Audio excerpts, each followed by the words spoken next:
일본이란 나라 잘 아실 겁니다. 다음 주에 일본에 간다고 하는 친구도, 우리 교회 학교 친구도, 청년도 제가 이야기를 들었고, 잘 아시는 것처럼 일본은 지진으로 유명한 나라지요.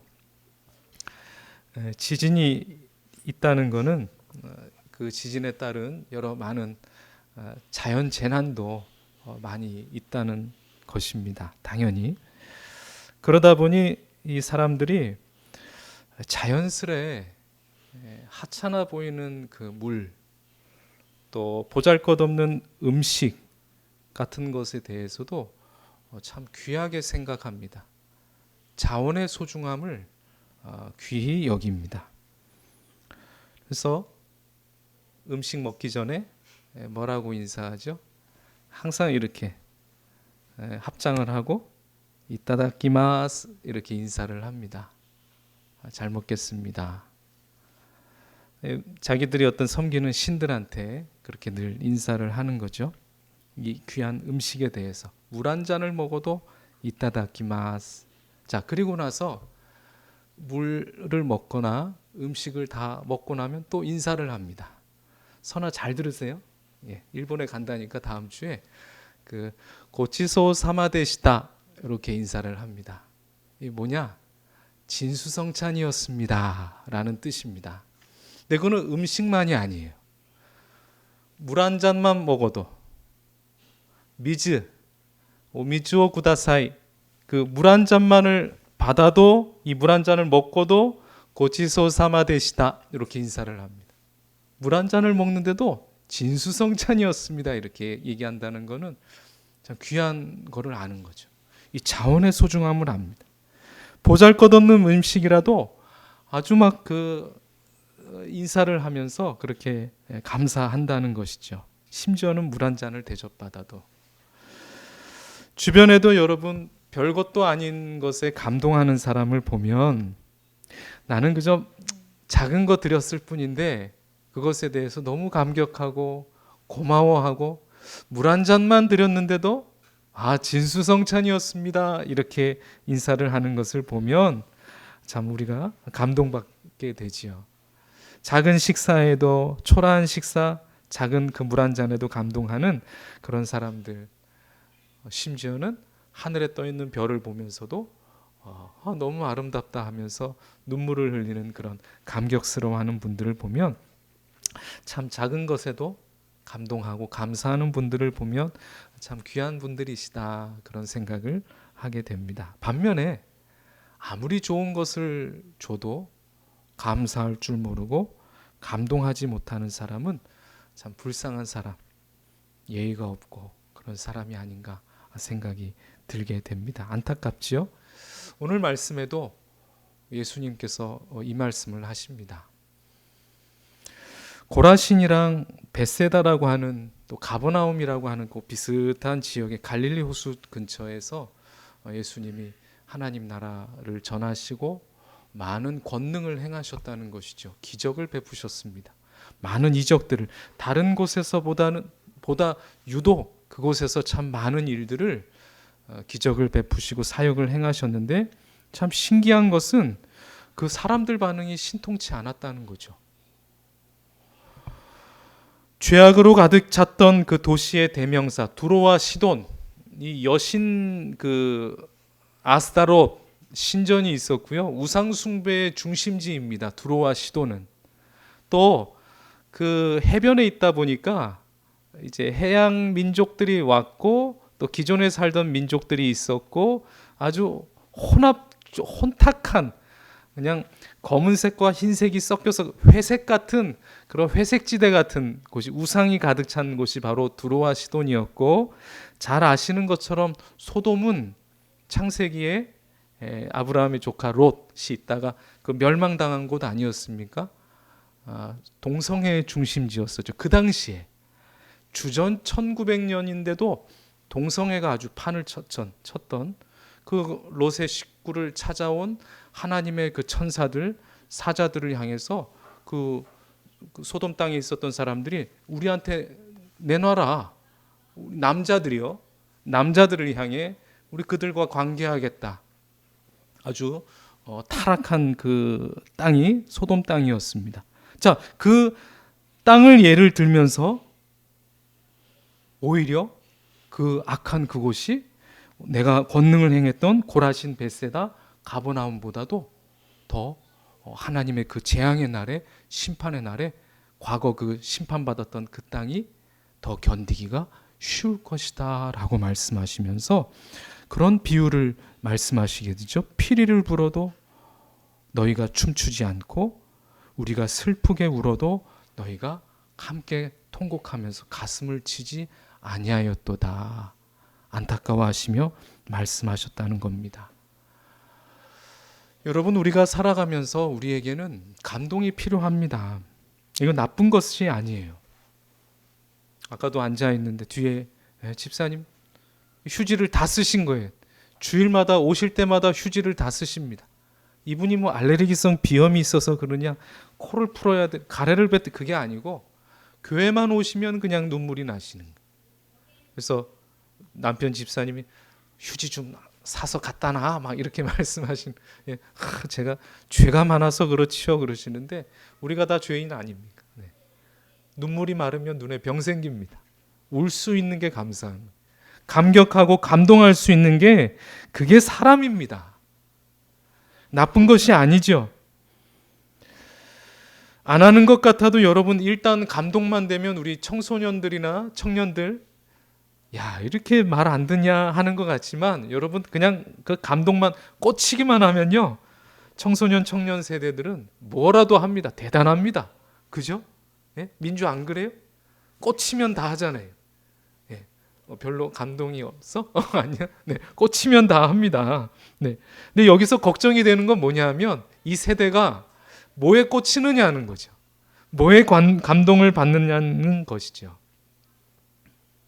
하나님의 그 권능과 하나님의 말씀을 전하셨던 예수님, 그 고라신, 벳세다, 가버나움에서 그런 귀한 능력을 베푸셨음에도 그 감동할 줄 모르고 반응할 줄 모르고 함께 춤출 줄 모르고 함께 울 때는 울 줄 모르는 그 땅의 백성들을 향해서 너무 가슴 아파하셨다는 것이죠.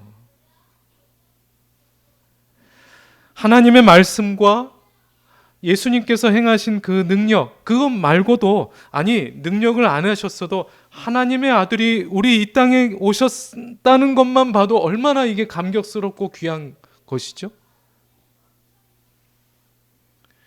근데 그들이 감동할 줄 몰랐다는 것이죠.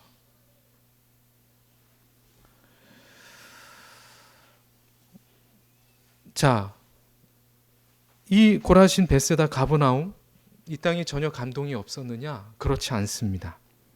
하지만 그 감동이 사람이 누리는 감동들로 가득 차 있었고요.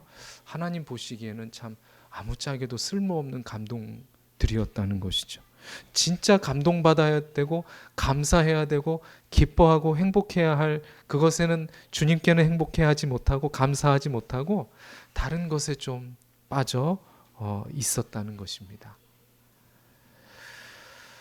죄가 가득했던 고라신, 벳세다, 가버나움 그 땅을 가보시면 지금 유적지밖에 없습니다.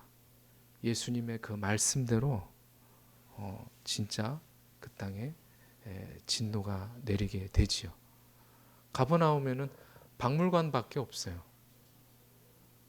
가보시면 그 베드로가 탔을 거라는 아마 그 배가 발견이 돼서 그 배를 보관하고 있는 그 중심으로 해서 이렇게 박물관 하나 있고요. 고라신, 벳세다 실제로 가보니 발에 먼지만 날리고 있습니다. 피리를 불어도 춤을 출 줄 모르고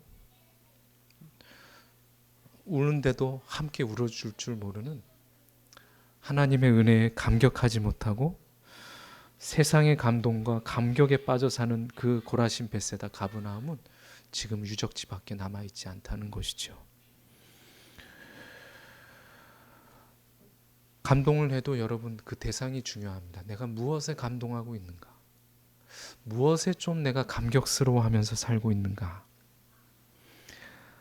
내가 무엇에 마음을 쓰고 있는지는 내가 감동하고 있는 것이 무엇인지를 보면은 알 수 있습니다. 보통 사람들은 뭘까요? 물질입니다. 이 땅의 것에 많이 감격합니다. 명예에, 또 권력에, 요새 뭐 나오잖아요. 청탁하고 뭐 1억을 주면 되니 안 되니, 몇 억을 줘야 되니 안 되니 공천할 때 그 권력에 목마른 사람들은 뭔 짓이라도 한다는 것이죠.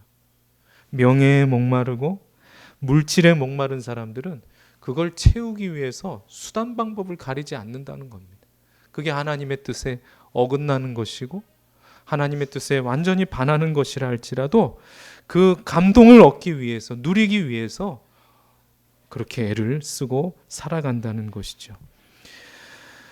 감동을 해도 여러분, 그 대상이 중요합니다. 죄악된 것에 세상적인 것들에 감동함으로 오히려 진정으로 감동해야 될 하나님의 은혜에 감격하지 못하고 기뻐하지 못한다면 그 사람에게 그가 지금 누리고 있는 감동들, 감격들, 감사들은 모두 다 독약이라는 것이죠. 그 영혼을 멸망시키고 파멸시켜버리는, 죽이는 독약과도 같은 것입니다. 세상은요, 마귀는요, 우리의 심리를 잘 알고 있어요. 어떻게든 길을 쓰고 하나님과 멀어지게 합니다. 수단 방법을 가리지 않아요. 이게 합리적이어 보여도 그럴 수 있지, 그런 거라 할지라도 교묘한 방법으로 수단 방법을 가리지 않고 여러 방법으로 감동을 시켜서 수익을 올리고자 합니다. 우리가 감동받은 그 감동의 수치는요, 돈과 연결되기 때문에 세상은 그 돈을 받아내기 위해서, 내게서 취해가기 위해서 이렇게 길을 쓴다는 것이죠. 세상적인 감동에 물들어가면 갈수록 복음에 대한 감동, 하나님의 은혜에 대한 감동, 말씀에 대한 감동은 신기하게도 반감된다는 것이죠. 이런 그래프가 아니라 이런 그래프인 거예요. 이런 그래프. 이러한 위기를 에베소서 4장 19절에서 분명히 말씀해 주고 있습니다. 말씀 읽어드립니다. 저희가 감각 없는 자 되어 자신을 방탕에 방임하여 모든 더러운 것을 욕심으로 행하되. 그렇습니다. 그릇된 감동, 잘못된 감동을 위해 죄악된 방탕에 몸과 영혼을 맡기고 죄로 더럽혀지고 더 큰 쾌락을 얻으려고 하는 그 욕심으로 행하는 그 사람, 말씀에서는 감각 없는 자다, 그렇게 정의를 내리셨다는 거죠. 여러분, 우리 한번 몸을 생각해 보세요. 내가 감각이 없다?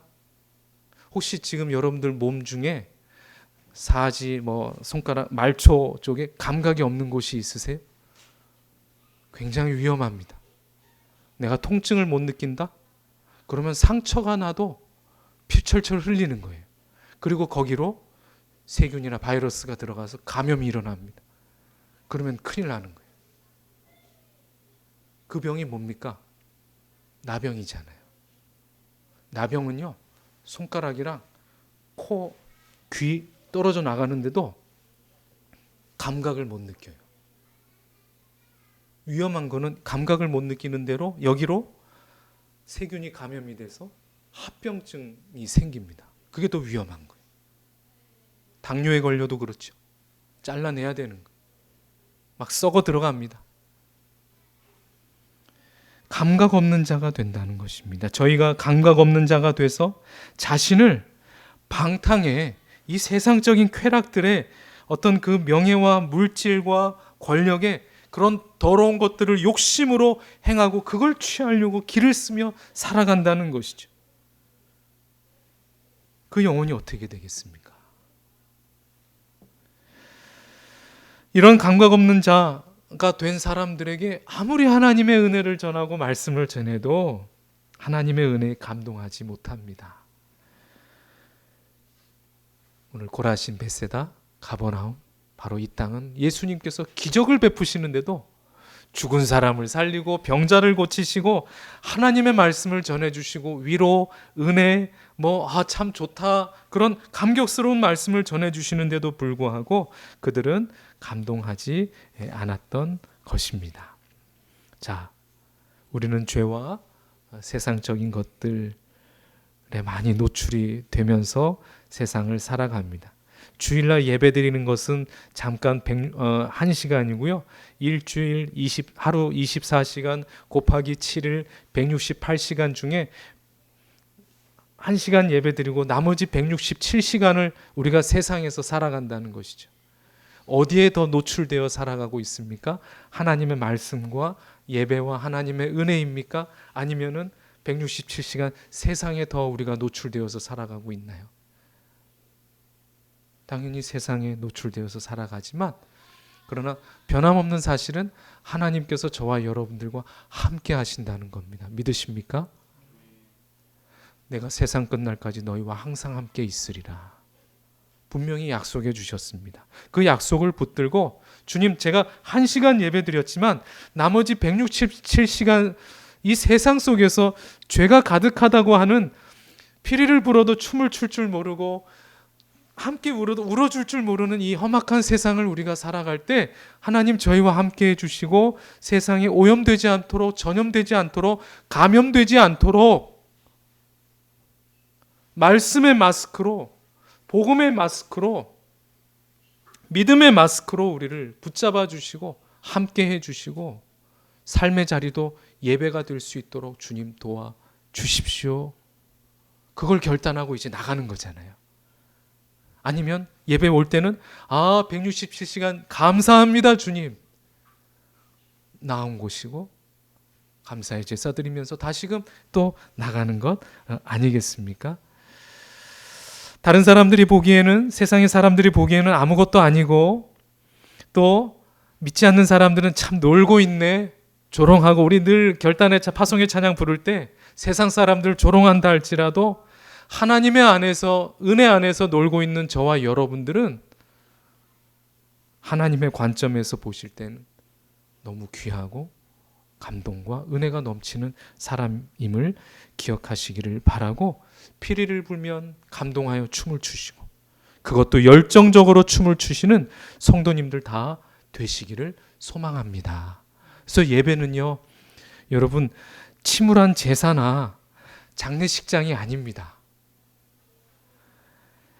하나님의 은혜로 다시금 태어나고 주님의 보혈 이미 덮여져 있지만 주님 앞에 뭔 죄든지 고백하면 사해 주시고 붙잡아 주시고 그래 내가 너희들 사랑한다 라는 것을 다시 한번 확신하고 돌아가는 시간이 바로 이 예배의 자리인 거예요.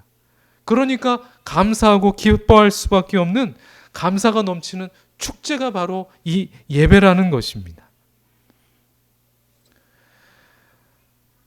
우리는 감동이 필요한 사람들입니다. 그 감동을 다른 곳에서 찾지 마시고 바로 이곳 하나님의 전에서 찾으시기를 바랍니다. 예배드리는 여기가 여러분들이 말씀을 읽는 여러분들의 두 눈에서 기도하는 여러분들의 그 두 손과 두 무릎에서 그리고 여러분들의 손과 발로 여러분들이 연약한 자들을 돕는 그 자리에서 아주 작은 것에도 감사하고 감동하고 찬양하는 성도님들이, 친구들이, 청년들이, 청소년들이 다 되기를 소망합니다. 하나님의 은혜와 사랑에 감격스러웠던 고라 자손들, 비록 고라와 고라 족속은요 민수기에 보시면은 모세를 대적했다가 땅이 갈라져 가지고 삼켜버리고 그들은 다 멸망했습니다. 그런데 그 고라 자손은요 하나님을 바라보고 의지하고 믿었던 사람들이었습니다. 자, 그 자손들이 시편에 84편에 그들의 고백을 남기게 되는데 이렇게 고백하고 있습니다. 다 같이 찾아보실까요? 그거 찾고 말씀을 맺겠습니다. 시편 84편 10절에서 12절 말씀입니다. 시편 84편 제가 가진 성경으로 865쪽. 네. 시편 84편 10절에서 12절. 시편 84편 10절에서 12절 다 같이 한 목소리로 읽겠습니다. 시작. 주의 궁정에서의 한 날이 다른 곳에서의 첫날보다 나은즉 사는 것보다 내 하나님의 성전 문지기로 있는 것이 좋사오니 여호와 하나님은 해요 방패이시라. 여호와께서 은혜와 영화를 주시며 정직하게 행하는 자에게 좋은 것을 아끼지 아니하실 것임이니이다. 만군의 여호와여 주께 의지하는 자는 복이 있나이다. 아멘. 주의 궁정에서의 한 날이 다른 곳에서의 첫날보다 나은즉 악인의 장막에 사는 것보다 내 하나님의 성전 문지기로 있는 것이 좋사오니. 이렇게 고백합니다. 이 고백이 저와 여러분들의 고백이 되기를 소망합니다. 기도하겠습니다. 하나님 아버지, 하나님의 은혜에 감동하고 감격할 줄 모르는 고라신 벳세다 가버나움을 향하여 차라리 두로와 시돈이 나을 뻔했다. 소돔이 멸망 중에 더 견디기 쉬웠을 뻔했다. 그런 말씀하시며 안타까워하셨습니다. 하나님, 저희들도 하나님의 말씀에 날마다 감동하고 반응하며 살아갈 수 있도록 도와주시옵소서. 하나님의 은혜 아무리 작은 것이라 할지라도 감격스러워하면서 감동하면서 우리의 손과 발로 또한 우리의 손으로 하는 모든 일들이 또 우리의 눈으로 보는 하나님의 말씀들이 우리가 거하는 모든 곳들이 그곳이 성전이 되게 하시고 감사하며 살아갈 수 있는 저희 모두의 삶이 되게 하여 주시옵소서. 예수님의 이름으로 감사하며 기도드립니다. 아멘.